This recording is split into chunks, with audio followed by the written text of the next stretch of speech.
Dear Warrior, you're relatively happy where you are right now. You're halfway through middle school, and probably isn't as bad for you as it is for most people. You want to do your best to get better at soccer so you can make the team in high school, and you're currently experimenting with other sports like volleyball and basketball. Your only goal academically is to make it to the magnet school, so one day you can go to an Ivy League college and train to become a brain surgeon.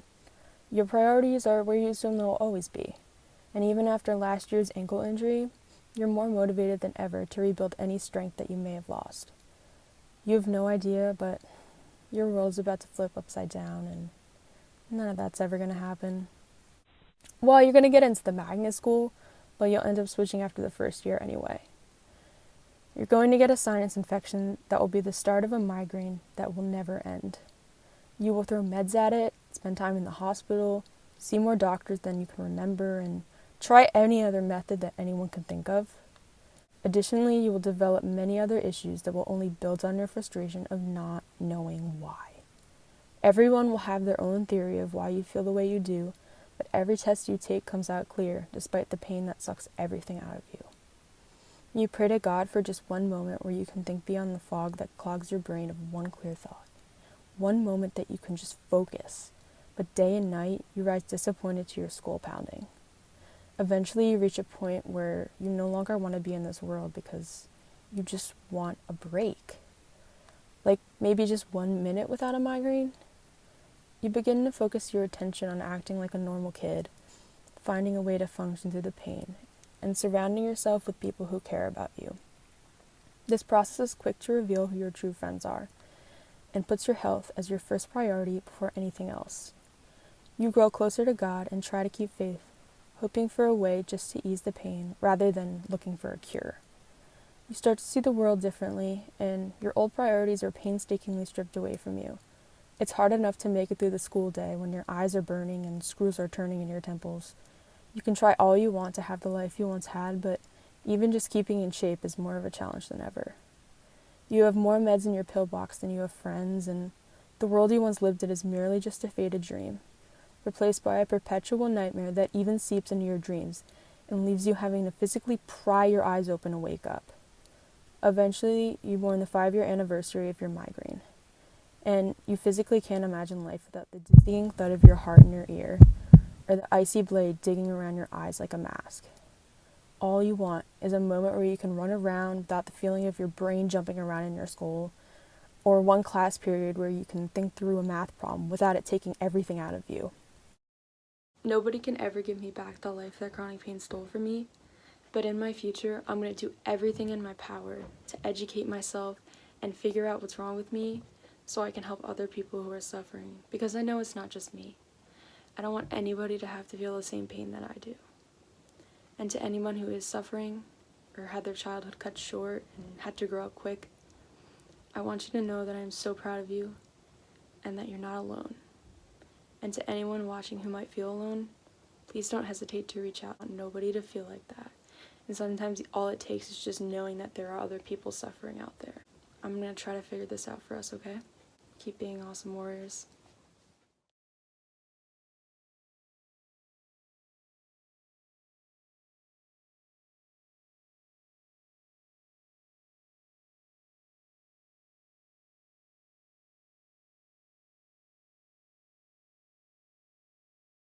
Hello, I'm Dr. Dawn Buse, a board member of the American Headache Society. I'm here today with Allison Hess, our second place winner of the 2020 Migraine Moment 5th Annual Short Film Contest of the American Headache Society and the American Migraine Foundation. Welcome, Allie. Thank you. Congratulations, and thanks for being with us to talk about your film today. Thank you so much for having me. Thank you. So tell us a little bit about yourself. So I am part of the class of 2020 that gets to kind of graduate through this whole pandemic. Graduated through my car window a few weeks ago, and I'm going to be a freshman at Seton Hall University, study psychology. Well, congratulations, and certainly I'm so sorry about your unusual graduation year, and I know you will have future celebrations that will be wonderful, but certainly probably was not the year that you or your classmates ever hoped or planned for. No. So You're in the books. that's right. That's right. In history, for sure. For sure. So tell us a little bit about your film. Your title is Dear Warrior, A Note to My Younger Self. Tell us what inspired your film and tell us about the film itself. So the inspiration of my film, I saw this contest actually on my email, and I was like, oh, this looks really cool. And I kind of like making movies, not really this genre, so it was a little bit of a challenge, but I had an idea, like a note to my younger self, like what would I want, not just me as a younger person, but other younger people or other people who were kind of at the beginning of their journey, because it was coming up on 5 years that I had this migraine because it's just a continuous. And I was kind of reflecting and I wrote something down and it was a monologue and I kind of turned it into a film. So So yeah, I it just really sat down. developed naturally from your personal experience. Now, the title is A Note to My Younger Self. What would you like younger people living with migraine, kids, teenagers, college students, to know about migraine? Um, so things that I would tell other kids is it's not just a headache and it's really debilitating. It's really hard to live with.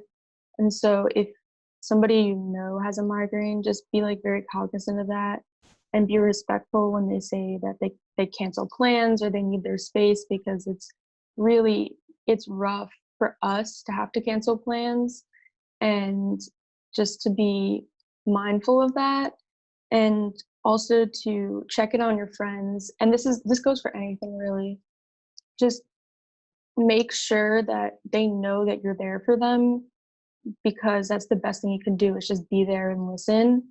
And you don't necessarily need a solution to solve their problem. It's just that you have to be there and make sure that they know that you care about them.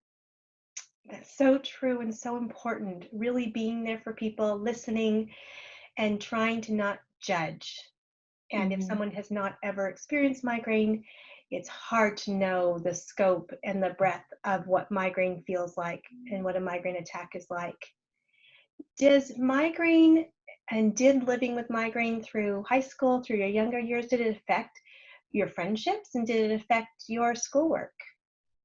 Yeah, definitely. So before all of this, as you can see in my video, I was really athletic and I had a different life than I have now. I didn't really get to explore a lot of the things that I am now, like guitar. I got the chance to do that now because I can't really do anything on a sports team. So that was definitely a letdown. I did try so many times to be a part of a sports team, but I mean, there's only so much that you can do. You can't force yourself to do something that you physically can't do. And I missed a lot of school, um, to the point where even in middle school, when this whole thing started, I got an M, which means like medical. And then junior year, like the last semester, which is probably the roughest in high school, not to scare anyone, but that and like first semester of senior year are the worst. But it was really rough and there was a lot of work and I just couldn't even make it in. So it was really not great, but I learned a lot from it and I learned to respect myself and my health and put that first. Oh, that's so important. That's a really good learning that will serve you throughout your life. So, Allie, you write this film about a message to your younger self. Are there any tips and tricks you've learned navigating life successfully, graduating from high school with migraine, getting into college, that you'd want to pass on to a younger person who might be earlier in the school journey? Yeah, so I think one of the biggest things for me is not to put pressure on yourself and to just kind of accept your limits. Like you can only do as much as you can do, and to sit there and stress about it is not really going to do anything for you. physical health comes first, your mental health comes first. Just because you didn't get an A and you got like a C instead, that's great, you're passing. I mean, Mhm. sometimes your norm before is not going to be your norm with a migraine, and you have to be happy for the liberties that you do still have and the Yeah. things that you can still do. And you have to be proud of yourself for getting through every single day. That's Um, really good advice. So being gentle on yourself and maybe adjusting your expectations of yourself and yeah, knowing that what you can do living with migraine is different than if you weren't living with migraine, but it's still what you are doing is great. And to be proud of what you're doing and all that you're accomplishing, because it's not an easy road to do all yeah, this with migraine. So yeah. that's advice for a young person living with migraine. Is there anything that if we have any parents watching, any school principals, any teachers, is there any message that you'd like to give them to help young people with migraine? So a little different for each, I guess. So for parents, I'd say don't just think that somebody's trying to get out of, like, your kid is trying to get out of plans because they say that they have a migraine. Um, it's not really something, it's not an excuse that we like using, and it's not really an excuse. Um, so just be kind of careful because it's a little upsetting when it's an invisible illness and then somebody doesn't really, not like believe you, but doesn't take it as seriously. So give them the time to rest, give them the time to just kind of power up and, sit in a dark room, whatever they need to do. But don't be too hard on them when it comes to doing things like, oh, you come on, like you have to go to this dinner. And like my parents have been really good about kind of giving me that freedom to make that decision. Like, can I go? Or, is it actually better for me to stay? Because if I go, then I'm gonna be worse the next 5 days. Do you know what I mean? Mm-hmm. And for school administrators and teachers, same thing really. Respect students, and if they need extra time on something, don't deny them extra time, because I've been denied extra time and it was really embarrassing.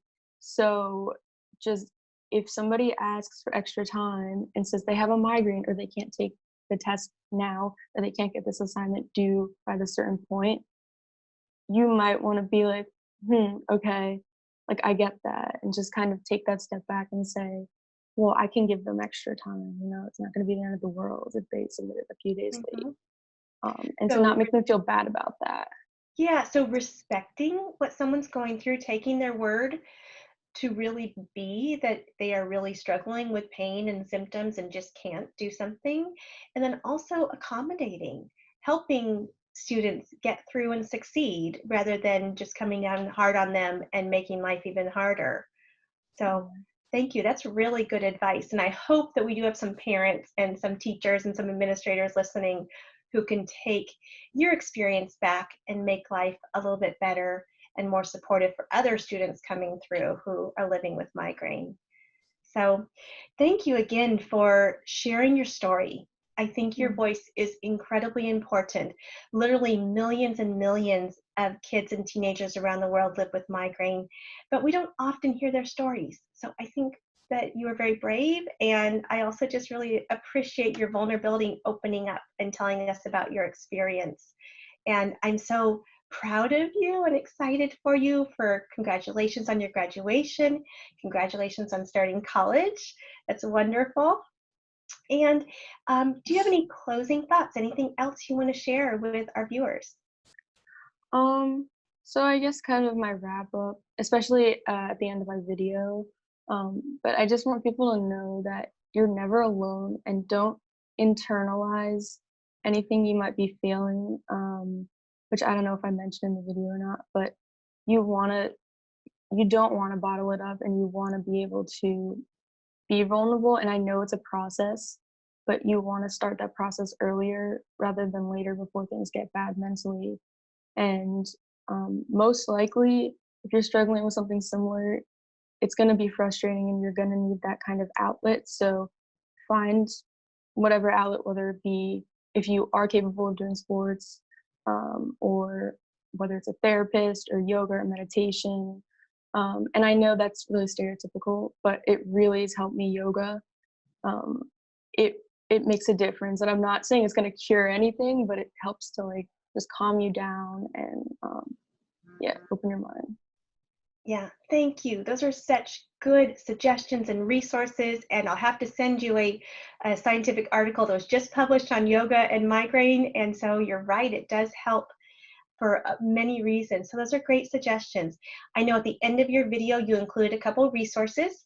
You included the link to the American Migraine Foundation, which not only has education, but it does have a very big online Facebook group where people can talk to each other. And sometimes just even knowing you're not alone is very helpful. And you also put the link to the National Suicide Prevention Lifeline, because struggling with a chronic illness can be really hard. And so I really appreciate you reminding people to reach out, and you aren't alone.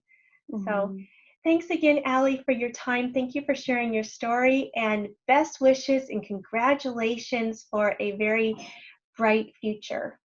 Thank you Thanks for so being much. here today. All right. Thank you. Thank you.